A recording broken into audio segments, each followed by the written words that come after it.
మనం సెలబ్రిటీస్ అని ఇంతవరకు సెలబ్రిటీసే అనుకుంటున్నాం. సెలబ్రిటీసే కాదు, ఇక్కడ పోలీస్ జీప్ని కూడా పగలగొట్టిన పరిస్థితులు అయితే ఉన్నాయి. పోలీస్ జీపులు, బస్సులు, ఇలా చాలా చాలా పబ్లిక్ ప్రాపర్టీస్ని మాత్రం చాలా డ్యామేజ్ చేశారు.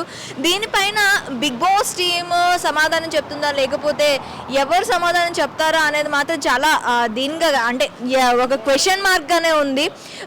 పోలీసులు కూడాను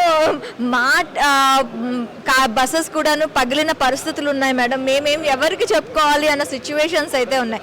పబ్లిక్ ప్లీజ్ ఆలోచించండి. మీరు చేస్తుంది ఒక దాడి అనేది ఇది దాడి చేయాల్సిన అంశం కాదు, దాడి చేయాల్సిన టైము కాదు. సెలబ్రేషన్స్ టైంలో ఇలా సెలబ్రిటీస్ కార్స్ కానీ పబ్లిక్ ప్రాపర్టీస్ని కానీ ఇలా డ్యామేజ్ చేయడం ఎంతవరకు కరెక్ట్? మీరు కూడా ఆలోచించండి.